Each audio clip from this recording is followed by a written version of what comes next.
Gabby, I asked you earlier about, well, you mentioned about the wild dogs. Now, when I see that, well, I know from my own point of view is that not far from here, I don't know, Colin, were you here when the wild dogs were denning here, just into Gowrie, just to the north? At the back of 19. Yes, exactly. It was just when I started here, that first year. I saw them, I think, only once. I mean, I've been here 4 years now. I've seen wild dogs, I think at the most 5 times. It's very, very special. So when you see them, you're very lucky. They're obviously highly endangered. I think the population fluctuates between about 250 and 350 in the Greater Kruger National Park.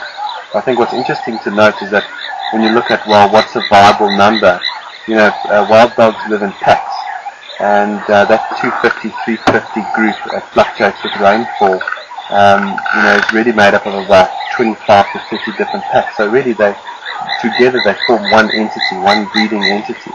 I mean, you lose a pack and they're very susceptible to diseases like rabies, for example. They're very, very, very social. I mean, one of their feeding strategies is that they regurgitate food for their puppies. As soon as you get one dog that's got a sickness, I mean, they're regurgitating, it catches. And I know from my own record keeping, when we had the dogs here denning for almost 5 years in a row, it was basically a 50% mortality in puppies in the first 6 months, and 50% of that in the following 6 months. And you were lucky if 2 or 3 individuals would make it to, let's say, dominant alpha male or female type status. And the interesting in the Greater Kruger National Park, there's a photographic study that's run, I think it's every 5 years or something like that, and I believe they're running one now at the moment where you can submit photographs, because the coat of a wild dog is unique. It has a unique, like a fingerprint. And from that they can identify what the population, what groups are. I mean, it's quite interesting. I mean, that original female that came up here, I don't know, 8 years ago, she came from the Oxford Pack, which was down in by Skakuza. Well, I suppose by the coastline, so Skakuza is only about 25 kilometers from here. 32, I think. 32, so, in miles, what's that, 20 miles maybe, something like that. Up south, probably at the most another 10 miles or so, 30 miles. But I mean, I know dogs have moved, kilometers, through the whole Kruger National Park, 250 kilometers and what have you. They move widely. I mean, a lot of people I've seen the questions you have asked us, why don't they see dogs more often?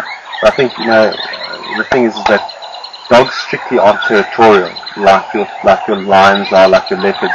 And they also can't fulfill their kind of engines, if you like, their high-performance engines. I think if you compare a leopard and a lion, we're talking about a kind of a good saloon car. But when you talk about wild dogs, you're talking about Ferraris. And Ferraris are expensive to run. You need big, wide, open road. And as a result, those packs, they move widely. I mean, the Sabi Sands is about 55, 60,000 hectares, somewhere around there. And I mean, it's probably, well, in fact, the last statistic I read, that was probably about spot on, what they need within this area to actually survive. But of course, wild dogs don't live within our boundaries. And of course, it's unfenced with the Kruger National Park. So what we find is that we've had 2 or 3 maybe packs overlapping. But at the same time, you can get female groups and male groups breaking off and almost kind of, not necessarily nomadic, but they're moving through at the beginning of the reproductive cycle. They see that they're in a pack with other female, alpha male and female. They know that they're not going to reach breeding potential in that environment, so they break off with another bunch of females and then move off. And that's probably also, the dogs that have passed through here. I know that we've only seen them. How many times have we seen them on the camera? Twice. But I know that they've been here many times more. Yeah, you know what happened? I mean, we've got a mum with 3 pups now, and they were lying just next to my house the one day. Can you remember? And they ran past they were not hunting, but the pups went one direction and the mum went the other direction, and then they were looking for them, and they found them, and then the other day they just killed an impala just west of the camp, but out of reach for a camera, unfortunately. Okay, well, I've got a question here about the mobile cam. Yes, we'll get big smile on John's face there. I want cam as well, by the way.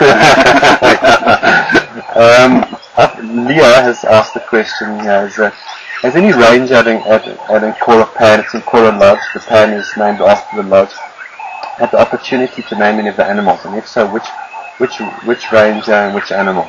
Okay, that's probably, I suppose it's, can you answer that question directly? Yes, at this moment, or recently.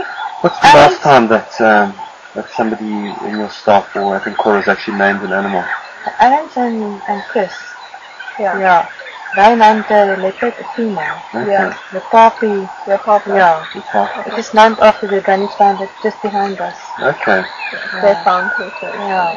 Okay. And then a long time ago, Sheila was named after a ranger at Victory as well, Stephen. Okay. Yeah. Right. Interesting. Gabby, you mentioned that they sought first, or they found it first. Is that how you get naming rights? Yeah, I think. To say. I think it's on whoever ground you're on. Okay. And if you don't know the leopard, so everybody knows the leopards around here. Yeah. If you don't know it and you aren't recognisable with the leopard and it's on your ground, I think you're allowed to name it. Okay. Yeah. I think just for the viewers as well is that all this property here within the Sabi Sands at 60,000 hectares is privately owned property. And there are very few, if any, actually reserves here that traverse solely on their property.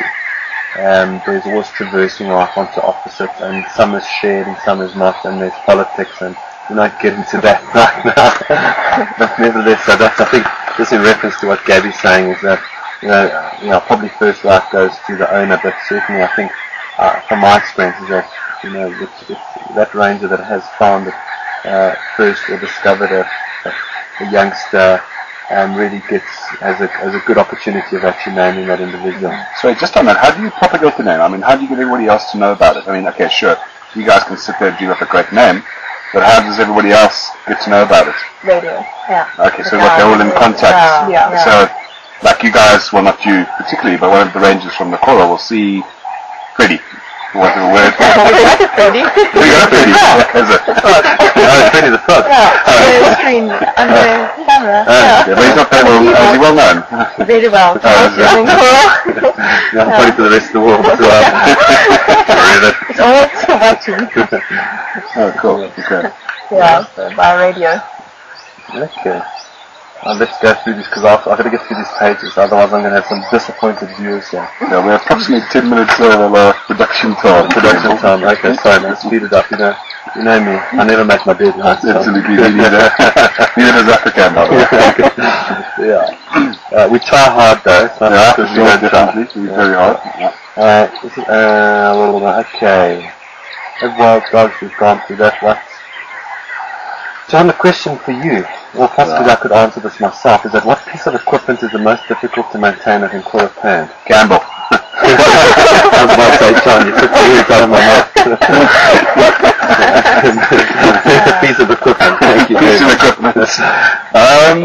What do you reckon, The server, we sorted that out. Probably the link, John. There's the satellite link. Well, probably connectivity. What goes the infrastructure base, which is acceptable because of where we are. That's certainly the biggest. I think everybody will agree. It's not just an IT problem. It's a no, you're right. If it's not this problem, it's something else. If a globe in the IR goes down, if the camera goes on the blink, or the highness to the cables, or the power's gone down. Actually, that's really rude. I mean, in a way, the most difficult piece of equipment to handle, actually, other people's computers.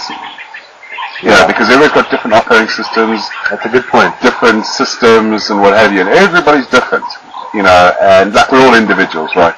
And and added to that is, the other complication is we've got different languages, we've got different distances, and so that's certainly, I think, it's probably at the end of the day, that's probably the most difficult.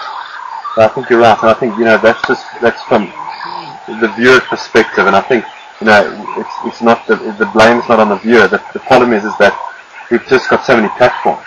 You've got Microsoft, you've got Windows Explorer 6 and 7, you've got Firefox 6, 1.5 and 2, you've got Linux, you've got the Mac users showing you battle continuously. So, and I think there is a movement towards a more kind of universal standard.